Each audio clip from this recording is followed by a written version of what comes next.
Hey, what's up, guys? This is Benny Ricciardi with rotocurve.com, and I'm here with our DraftKings Benny's Bats video for Tuesday, May 24th.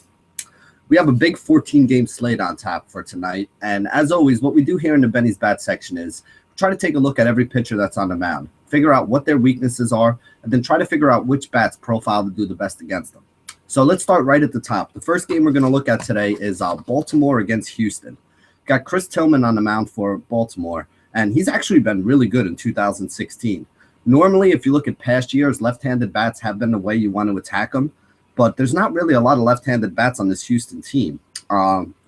Tillman does have a high fly ball rate, which could be a problem for him here in Houston for this game. So that's the one thing I am worried about. I don't think that this team is going to put a ton of runs up on him, but I do think that they have a chance to put up a home run or two. So if he does walk a guy or get somebody on base, I think some of these guys with a little bit of pop might be in play.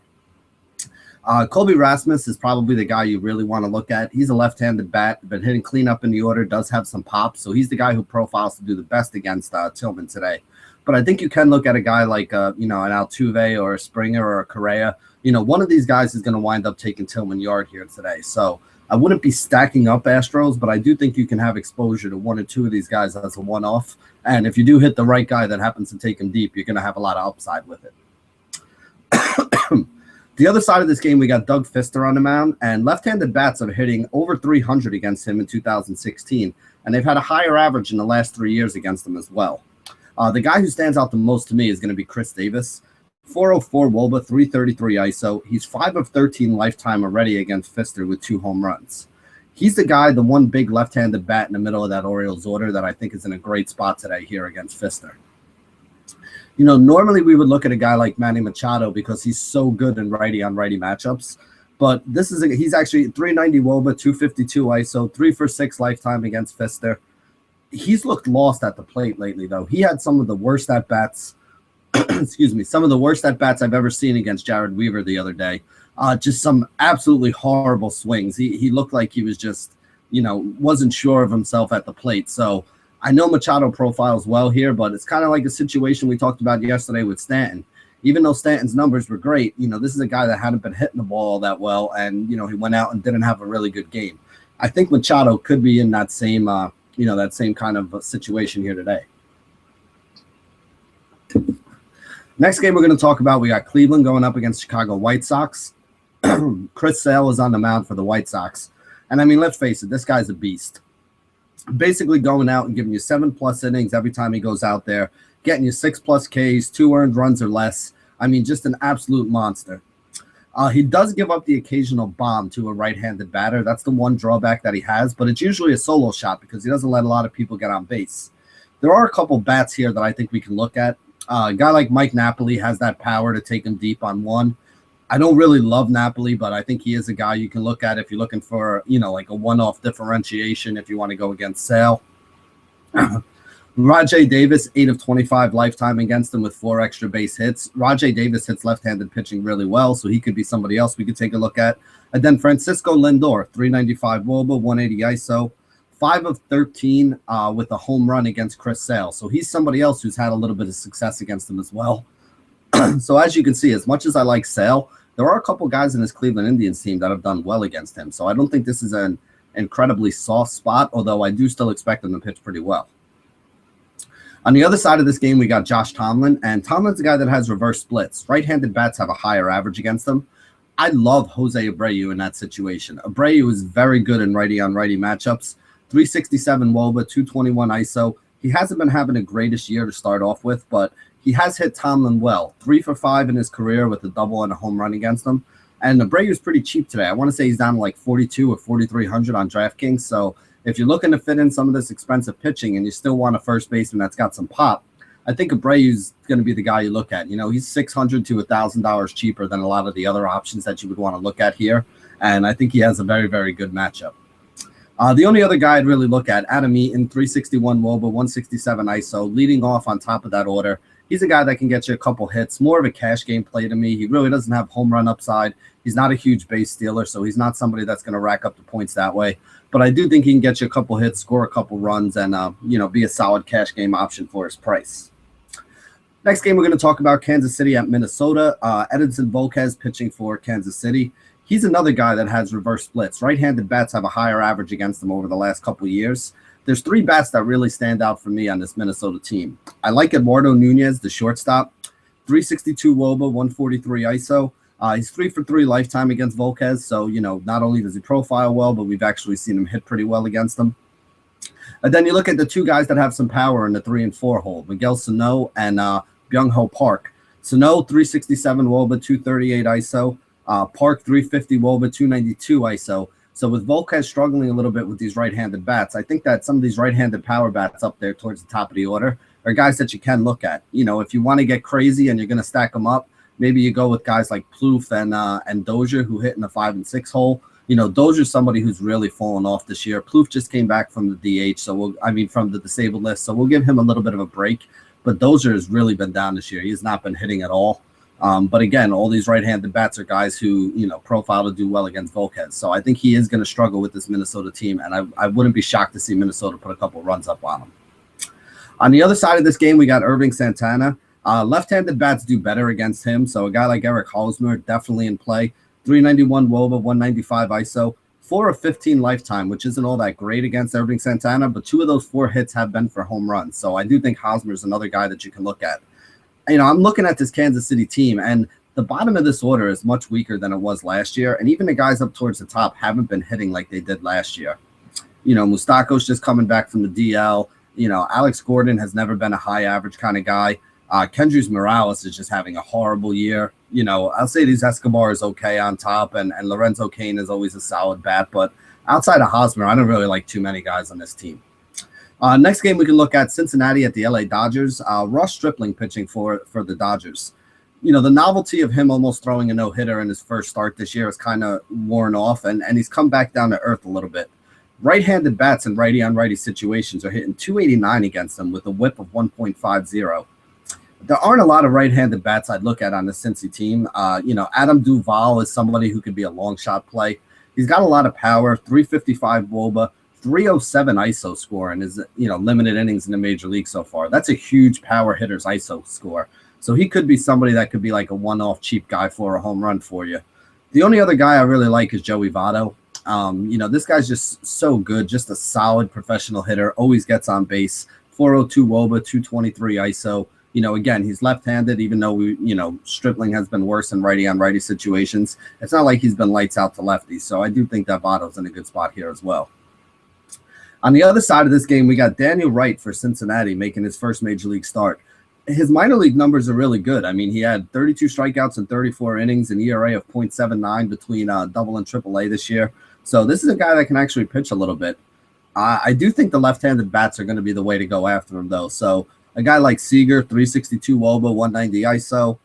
Jock Peterson, 357 WOBA, 227 ISO. Actually been playing a lot better as well. So Jock is somebody I definitely want to take a look at as a flyer. Adrian Gonzalez, 354, 207. Justin Turner, 354, 178. I think all these guys are at the very least viable options that you can consider. I don't really love this Dodgers offense. They really haven't been going crazy lately, but again, they do have some big bats. They do have some guys that can hit the ball, and they do have a solid order from top to bottom. So I don't think it's going to be an easy spot here for the rookie. Next game, we can look at Colorado against Boston. David Price is pitching for Boston here today, and he's had some really good starts and a couple really bad starts, but it looks like he's rounding back into form. I think he is going to have a good start here today. Right-handed bats have been the way to go after him. So, a guy like Story, who's been very good in the early going, 458 WOBA, 362 ISO, limited at-bats. He's only had 55 at-bats so far in the majors, but those are some insane power-hitting numbers that he's been putting up. So I think he's somebody that's in play against the lefty. And then Nolan Arenado, the other right-handed bat they have going up against the lefty. 352 WOBA, 239 ISO for him. 1 for 4 with a home run lifetime against Price already. I think it was a grand slam home run that he hit too. I kind of remember that. I think it was last year. So those are the two guys that I think profile the best against David Price. The rest of this lineup is pretty much left-handed, and I don't think they're going to have a very easy time here today. On the other side of this game, we got Jorge De La Rosa. Little bit of a gas can. Right-handed bats have been killing him in 2016, and they've actually hit him well in the past too, so this isn't anything new. A couple guys to look at. Jackie Bradley Jr., absolutely on fire right now. 407 WOBA, 223 ISO since the start of last season. Xander Bogaerts always hits well against left-handed pitching. 402 WOBA, 128 ISO for him. You can also look at the other right-handed bats here too. A guy like Dustin Pedroia has some pop. A guy like Hanley Ramirez is having a resurgent year with the bat. I think these four guys are guys that I really want to have some exposure to. I do think Boston gets a couple runs here against De La Rosa. And these are the guys that I think are going to be probably prominently involved in whatever scoring does happen. Next game we can talk about Milwaukee at Atlanta. Julio Teheran is pitching for Atlanta today. Very tough on right-handed bats, although left-handed bats last year hit 300 against him in 2015. He's been better to the left-handed bats this year. I think they're only down to about 250. But it doesn't even really matter because there are no left-handed bats on Milwaukee. You're basically looking at Scooter Gennett and Alex Presley as the only two guys that hit from the left side of the plate. Ryan Braun is the guy who profiles the best against right-handed pitchers and righty-on-righty matchups, but he's only 1 for 9 lifetime against Julio Teheran anyway. So I do think this is actually a pretty decent spot for Teheran. I think that he could have a pretty good start here today and be one of those sneaky cheap options that you put with a high-price starting pitcher and wind up having a good GPP roster at the end of the day. On the other side of this game, we got Jimmy Nelson. 2015 left-handed bats hit 300 against him. Right-handed bats hit 200 against him. So he's lights out to right-handed bats, but he does get lit up by the lefties. So you do want to look at the lefties, which shockingly, this Atlanta team actually has a lot of them. Freddie Freeman's the top guy, 380 WOBA, 227 ISO. But they've been getting some good innings lately and good at-bats out of Malik Smith. 365 WOBA, 213 ISO for him. You can even look at guys like Ender Inciarte, who's back in the lineup, and Nick Markakis. 350 WOBA for both of these guys against right-handed pitching. So I don't think this is a very easy spot for him. I think that all these left-handed bats are going to make it a little bit tough on Nelson today, and I wouldn't expect him to have a great game. Next game we can talk about, we got Philly going up against Detroit. Justin Verlander on the mound for Detroit, and he looks like the Verlander of old. Right-handed bats have actually had a higher average against him the last couple years, but this year he's been really tough. I mean, he's had 3 straight starts where he's averaged 7+ innings, 8+ strikeouts, about 2 base on balls, and only 1.5 runs. So this is a guy that's really playing about as well as he's pitching about as well as we've seen him pitch in the last couple of years right now. So I think Verlander definitely somebody you can look at. The only guy that I'd look at on the Philly team going up against him is actually Odubel Herrera. Herrera, high on base percentage guy, somebody who's hitting at the top of the order. 357 WOBA for him, 137 ISO. He is a big stolen base threat, especially against Detroit, whose catchers don't throw the ball all that well. They're not great at catching, run, or stealing. So I do think Odubel Herrera is somebody that we can look at. On the other side of this game, got Jeremy Hellickson on the mound for Philly. He's actually been really good. I can't really complain, although I don't think he's this good. I'm waiting for the regression to set in. Left-handed bats actually have a higher average against them, but all of this Detroit lineup is right-handed bats. So Hellickson's a guy that's given up about a 240-ish batting average to right-handed bats, which is pretty much the number that I think is more important today. You can look at a guy like Miguel Cabrera, 412 WOBA, 209 ISO. Look at a guy like JD Martinez, 364 WOBA, 243 ISO. Cabrera's been on fire. I think he has 4 home runs in his last 4 games, double dongs last night. And like I said, he's very, very good in this righty-on-righty matchup. So people that were burying him after a slow start, I think that was a little premature. I mean, this guy is a, triple crown threat basically every year, one of the best hitters that we do have in the league. Next game, we can look at the LA Angels going up against the Texas Rangers. Martin Perez on the mound for the Texas Rangers. Left-handed pitcher, right-handed bats really knock him around. Much higher average to right-handed bats. Guy like Mike Trout really stands out as an excellent spot today.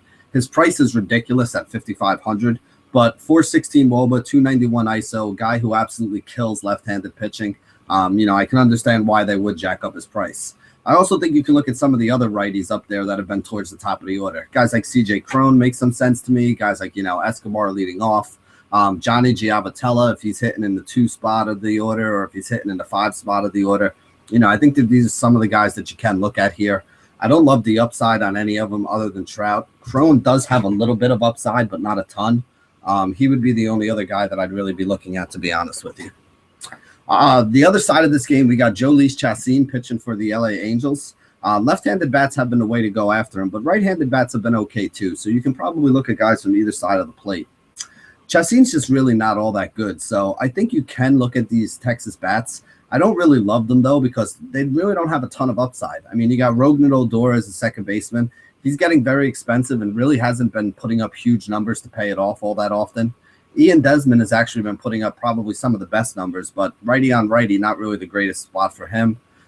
Fielder doesn't really have a ton of upside anymore. Beltre doesn't have a ton of upside anymore. Moreland doesn't really have a ton of upside. The guy I like best is actually Nomar Mazara, but they've been batting him seventh now since, Chu came back and putting Odor up at the top and moving Desmond up into the 2-hole. It doesn't make any sense to me because this guy was hitting it really well when he was batting, lead off and when he was batting third for them as the left-handed bat up there in the top of the order. They want to put Fielder up there. Fielder's not the same hitter anymore, but I'm not the manager. I'm not the one who makes the decisions. If it was up to me, we'd have Nomar higher in the order. With him batting in the 7-hole, though, I think it really saps a lot of the upside that he would have had. Next game, we can talk about Arizona against Pittsburgh. We got Francisco Liriano on the mound for Pittsburgh. Right-handed bats hitting .271 against him with 9 home runs in 35 innings in 2016. I don't think that's going to be good for him because there are some big right-handed bats in this Arizona team that do hit left-handed pitching well. The guy who stands out the most up top is Paul Goldschmidt. 429 WOBA, 229 ISO. Goldie absolutely owns left-handed pitching. So I think he's in a really good spot here against Liriano. You also got Wellington Castillo, 385 WOBA for him, 301 ISO score. Another guy that I think is in a really good spot. You can look at Yasmani Tomas. You can look at guys like Drury, guys like Segura. A lot of right-handed bats at the top of this order that they're going to use to attack Liriano. I do not think this is a spot I would roll Liriano out there. He has not been lights out to begin with this season. And then against all these right-handers, I think he could give up a couple runs today. On the other side of this game, we have Shelby Miller. Miller has allowed left-handed bats to hit 333 against him this year, and right-handed bats are hitting over 260. So basically everybody's been hitting him pretty hard. The guy who stands out the most to me is Gregory Polanco. He's been in the 3-hole for this Pittsburgh team now, and he's been scorching ever since they moved him up into the 3 spot of this order. He hits behind McCutchen in front of Kang. He has Jaso in front of him, who's another bat I like today, 365 WOBA, 172 ISO.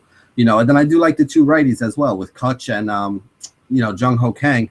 Both of these guys are like 365 WOBAs, 190 ISO guys. McCutchen is 7 of 22 lifetime against Shelby Miller already. And like we said, Miller struggles against righties and against lefties. So I think guys from both sides of the plate do make some sense against them. Next game, we can look at New York Mets against the Washington Nationals. Good pitching matchup here. Strasburg on the mound for the Nationals. Right-handed bats actually do a tad better against them. So a guy like Cespedes stands out, 387 WOBA, 277 ISO. I guess you can look at these left-handed bats, but he's actually been pretty tough on lefties. He does give up an occasional home run here or there. So if anything, I'd be looking at some of these guys as a one-off, as somebody who could hit a home run. Maybe a Granderson. Conforto's had great numbers against right-handed pitching this year. 400 WOBA for him, 289 ISO score. So not only is he consistently hitting it, but he's also hitting it hard and getting some, extra base hits out of it. So I do think Strasburg, is going to have a good game here. Like I said, Cespedes, Conforto, probably the only 2 guys I would even consider, and only for GPPs. I'm not taking anybody against Strasburg in cash. On the other side, I don't like Matt Harvey all that much. Left-handed bats have owned him in 2016. They got a batting average over 320 against them at the moment, actually.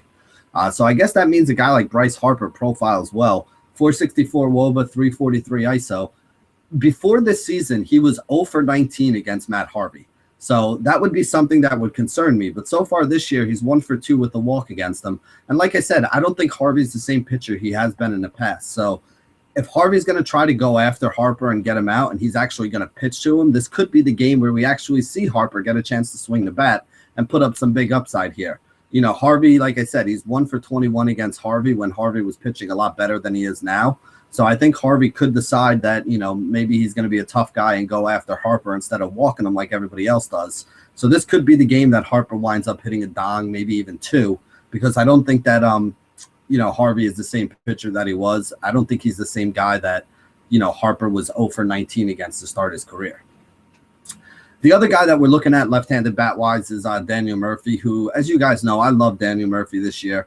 As long as he's hitting behind Harper and as long as teams keep walking Harper, he's going to keep getting up with guys on base. He's got a 380 plus batting average right now, 370 WOBA, 205 ISO score since the beginning of 2015. And like I said, every single time he gets up, there are guys and runners. There are runners on base, runners in scoring position. So he's been able to rack up some RBIs. He's been able to rack up some hits. He's just a really solid option at second base. Any site that you're playing on where this guy is cheap, if he's not one of the top 3 or 4 price second basemen, just plug him in automatically and build the rest of the roster around him, because so far he's just been returning such good value to us on a daily basis that there's no reason not to play it that way. Next game we can talk about Toronto at the New York Yankees. Nathan Eovaldi pitching for the Yankees, and he's actually had some pretty decent starts. He's had some up and down starts as well. Some starts where he's looked really good, other starts where he's looked really bad. Right-handed bats hitting about 250-ish against them. Left-handed bats really hit him hard, 300-plus average over the last 2 years. You're looking at that Toronto team, you got the right-handed bats up at the top of the order. Joey Bautista, who's been leading off lately, 390 WOBA, 298 ISO. Josh Donaldson, 379 WOBA, 259 ISO. Edwin Encarnacion, 377 WOBA, 269 ISO. Now, all these guys are better against left-handed pitching, but the numbers I just gave you are their numbers against righties. Those are really good numbers, too, so they can hit. Eovaldi is a guy who throws a lot of fastballs, and he throws a lot of straight four-seam fastballs that don't have a lot of late movement on them. If you're throwing fastballs to some of these guys and they don't have a lot of movement on it, if any of these 3 square them up, they're going to take him yard here today. So I do think that Eovaldi is going to be in a tough spot. Like we said, the left-handed bats are the ways you want to attack them too. So if you get Michael Saunders leading off, I like that. If you get Justin Smoke hitting in the 4-hole behind these guys, I like that as well. So Smoke and Saunders are other guys I think you can look at that are a little bit cheaper and I think actually profiled to do pretty well against Eovaldi today. On the other side for the Yankees, R.A. Dickey's on the mound. When R.A. Dickey's on the mound, we usually like to look at BVP and see which guys have hit him well. There are not a lot of Yankees with good BVP against R.A. Dickey.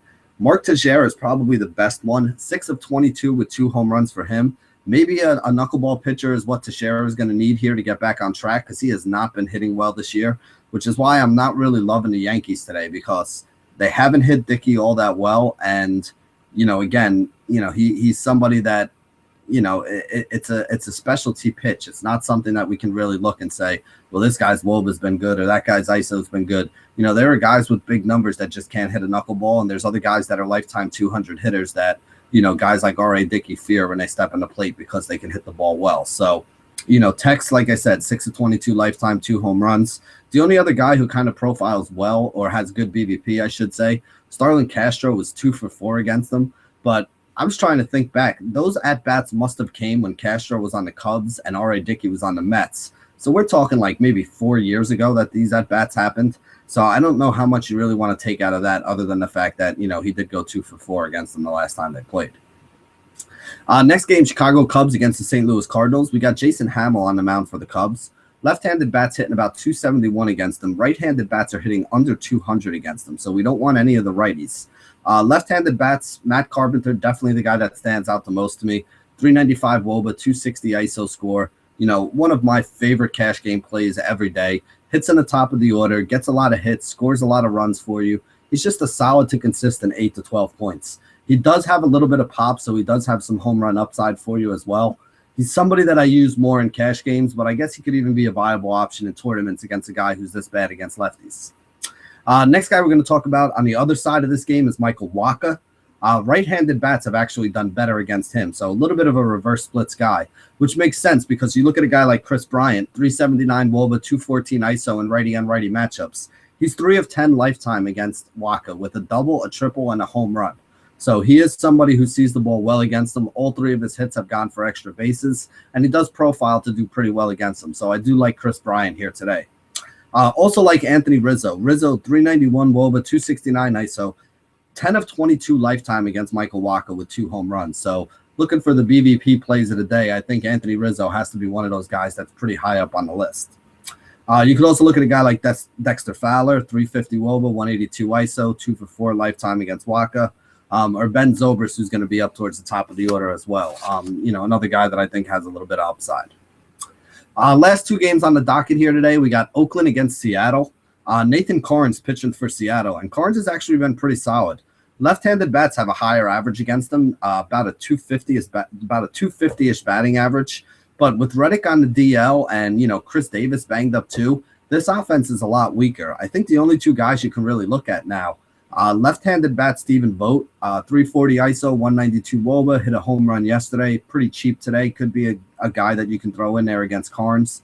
The other guy would be Danny Valencia. Even though it's a righty-on-righty matchup and Carnes is a little bit tougher on righties, Valencia is hitting over 360 with a 235 WOBA in righty-on-righty matchups. He's hitting in the middle of that order. A guy that's gotten a lot of RBI opportunities, taken advantage of them, gotten some hits, knocked in some RBIs. So he's another solid option that I think you can look at. On the other side of this game, we got Kendall Graveman pitching for Oakland. Graveman's not a good pitcher. He's given up 4 or more runs in 4 of his last 5 starts. Right-handed bats, reverse splits, higher average, more home runs against them. But left-handed bats have been okay too, so you can look at guys from both sides of the plate. Really like Nelson Cruz in this matchup. 368 WOBA, 227 ISO score. Again, another guy who righty on righty. He's better against lefties, but those are his numbers in righty on righty situations. Nothing wrong with that. He's 4 of 7 lifetime against Graveman already, so I do think he's in a good spot. I also like guys like Robinson Cano, 366 WOBA, 205 ISO against right-handed pitching. He is 4 of 6 lifetime with 2 doubles against Graveman as well, so the middle of that order should be able to do some damage. I think you can also look at a guy like maybe a Kyle Seager, or depending on how they go, they'll probably put the left-handed bats up at the top, so maybe like a Seth Smith or something like that, Ketel Marte at the top of the order if you're stacking it up. But I do really like the big bats in the middle. The Cruz and Cano, I think, are in great spots here today. Last game we have is San Diego against San Francisco. The Shark, Jeff Samardzija, on the mound for San Francisco. He's been really good in 2016. Right-handed bats actually have a higher average against them.